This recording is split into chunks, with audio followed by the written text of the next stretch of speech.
Bem, a nossa aula de hoje é sobre as funções do perispírito.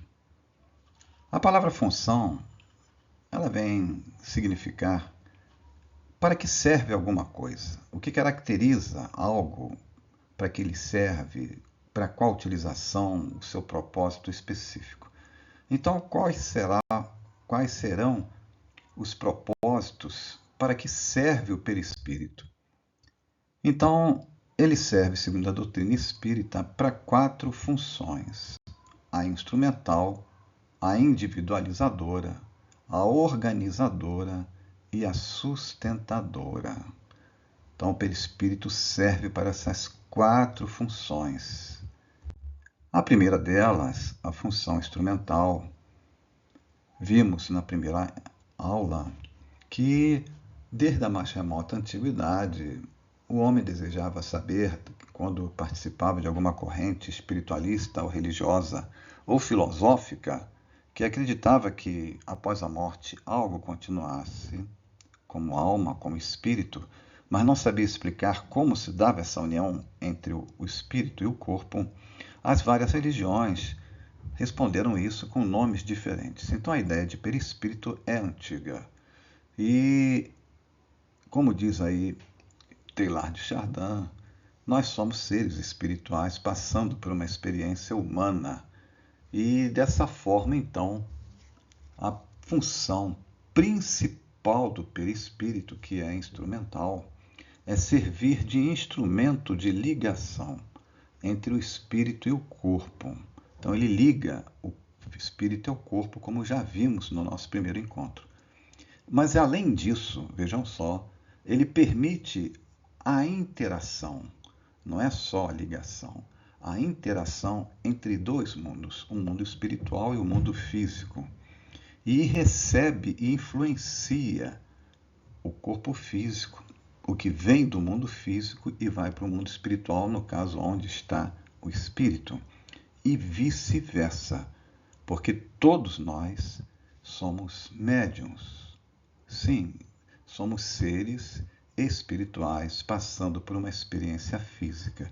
Não há como você não sentir influência espiritual, um arrepio, ver um vulto, etc.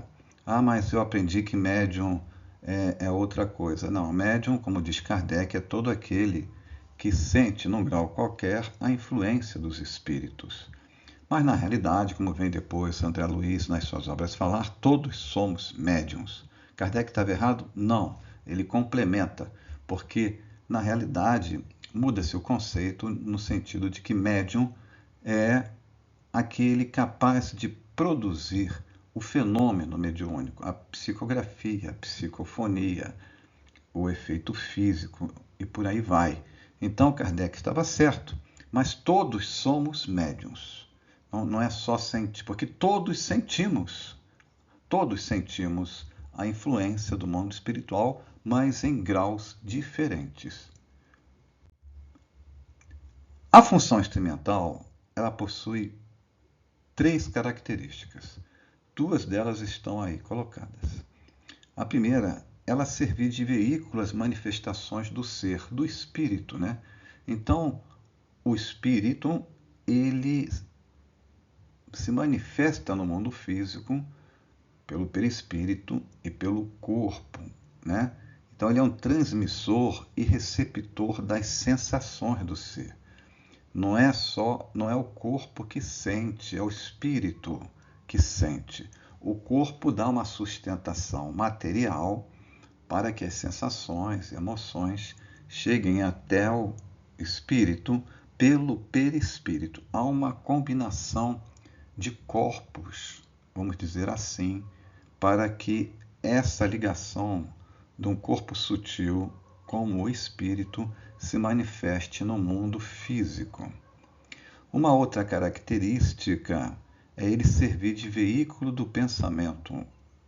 Então, o perispírito ele serve como um agente transmissor, como está aí no slide grafado em verde. É um agente de transmissão. O espírito quer, o perispírito transmite e o corpo executa. E não o contrário. O espírito não é escravo do corpo, é o contrário. O corpo executa tudo o que o espírito quer. Então, aquela história de que a carne é fraca é engano. Não é o corpo que influencia o espírito. O espírito é que é fraco e cede às tentações. E a última característica aí da função instrumental é servir de veículo da mediunidade. Acabamos de dizer que o perispírito é um agente de transmissão.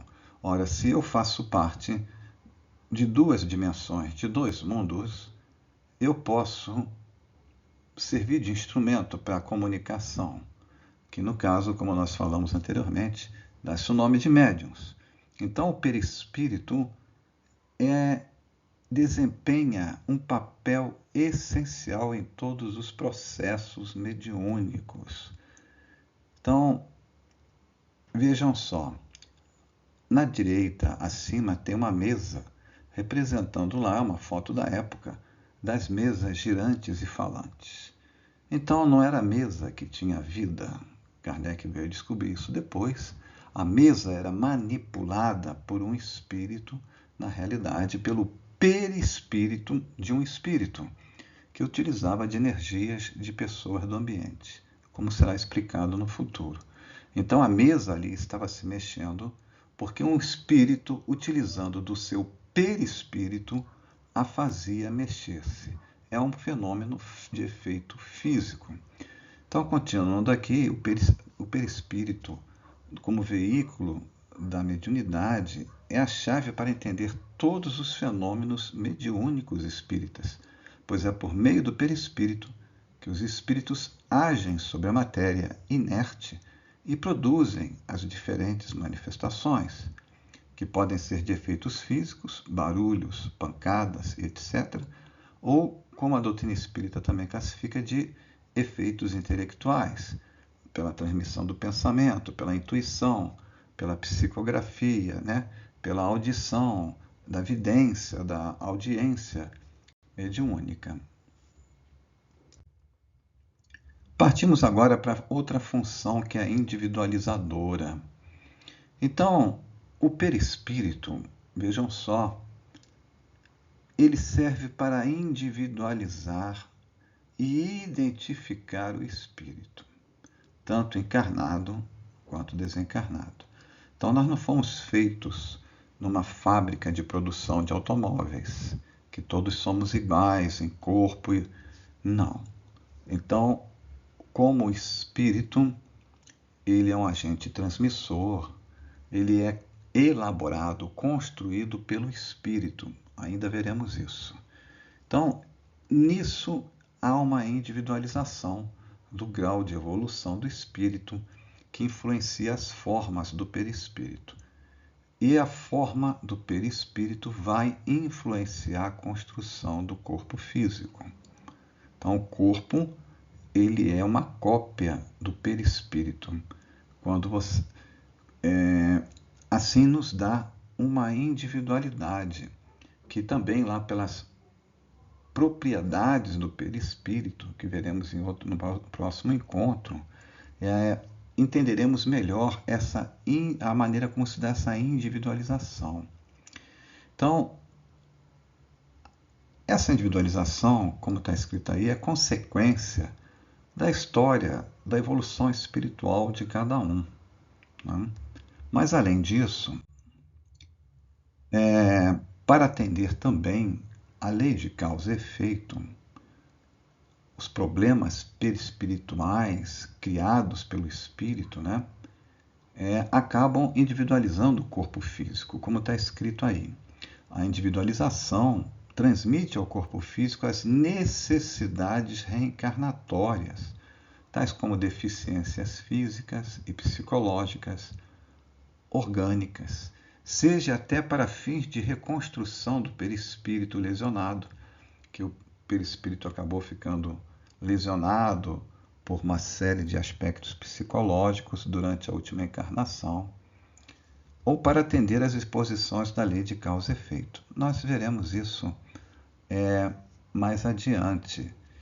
Mas para que isso tudo ocorra, se cumpra a lei de causa e efeito e outras necessidades reencarnatórias, a função individualizadora, ela se associa à função organizadora. Então, a função organizadora é que será a responsável por dar forma, né? Então, eu tenho a individualizadora que vai me deixar único, mas essa unicidade, ela vai ter uma forma no corpo pela função organizadora e que vai construir o corpo na hora da reencarnação com aquela programação realizada e com as necessidades que já traz de outra existência. Nós veremos isso exemplificado no próximo slide. Então, a organizadora é que vai dar o molde que vai para construir as linhas morfológicas e hereditárias do corpo físico. Tá? Então, e a maneira pela qual você encarna, o perispírito vai acompanhar. Após a morte, será igual ao corpo físico. Se você tiver se elevado durante a sua existência, quando desencarnar, o seu perispírito ficará até mais bonito. Se você teve alguma doença, algum problema de deficiência, você poderá ficar assim, recuperar a forma correta por causa do pensamento. Quem organiza a forma perispiritual é o pensamento. Também ainda veremos isso futuramente. Então, eu estou falando que veremos porque há necessidade de aprofundar. E aqui a ideia é outra, é só falarmos sobre as funções. Então vejam só, não há dois casos idênticos de reencarnação, pois cada espírito tem sua história própria. Retirado do livro Missionários da Luz, de André Luiz, psicografado por Chico Xavier.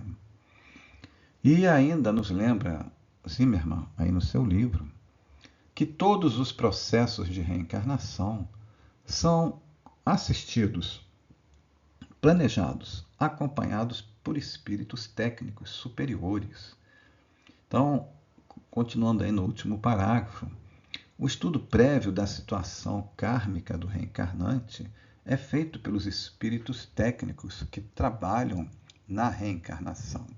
São mestres espirituais, né, que conhecem toda a genética humana e, na oportunidade da encarnação, examinam todo o gráfico referente aos gametas lá do pai e da mãe e as necessidades do espírito. É algo muito organizado, difícil até de acreditar para quem não conhece e até para quem toma contato pela primeira vez. Tá? Porque não é por acaso que aquele espermatozoide, né, de milhões, justamente aquele vai fecundar o óvulo. Não, não é por acaso. Há um direcionamento magnético na hora da fecundação. Esse direcionamento magnético, dentre muitos exemplos citados em obras mediúnicas, retiramos aqui dessa obra Francisco de Assis, Médium João Nunes Maia, Espírito Miramês. Essa obra conta a história da reencarnação e a vida de Francisco de Assis vista pelo mundo espiritual. É uma excelente obra, eu a recomendo. E então, no caso, veja só, no livro, ele narra o trabalho que o futuro Francisco de Assis, o espírito, realiza. Ele é um espírito elevadíssimo. Ele mesmo organizou a sua reencarnação. Então, aquilo que eu falei anteriormente, ele o fez. Então, vejam só, João Evangelista, que na realidade Francisco foi a reencarnação do apóstolo João, aquele que Jesus mais amava, né, o apóstolo João. Então, preparava-se para ligar os primeiros laços da microvida dos gametas, lá no capítulo 8 do livro que eu estou me referindo. Então, como eu disse, é apenas um de vários casos citados em obras psicografadas de espíritos elevados que, por terem um conhecimento superior, eles executam a sua reencarnação, né? Aquilo que eu falei, a esse espermatozoide aqui é que vai fecundar. Poxa, mas são milhões, como é que ele sabe? Há uma identificação magnética, energética, que nós não temos acesso ainda, né? Não sabemos, mas isso os grandes espíritos que trabalham na reencarnação conhecem o assunto, né? Trabalham com isso, por isso que não há acaso ali na hora da reencarnação você nascer com aquele corpo, porque que dois filhos, um perfeito, o outro com problema, nasceu. Como explicar? Aquele que nasceu com problema físico, né? Ele tem uma programação reencarnatória a cumprir. Então, na hora de construir o corpo, o espermatozoide foi selecionado intencionalmente para se cumprir uma reabilitação perante a justiça divina ou uma reabilitação perispiritual para recompor a saúde psicológica desse espírito devido aos problemas que ele próprio criou para si mesmo. Não é castigo divino, porque Deus, como um excelente pai, ele quer que seus filhos se curem dos males que criaram para si próprios.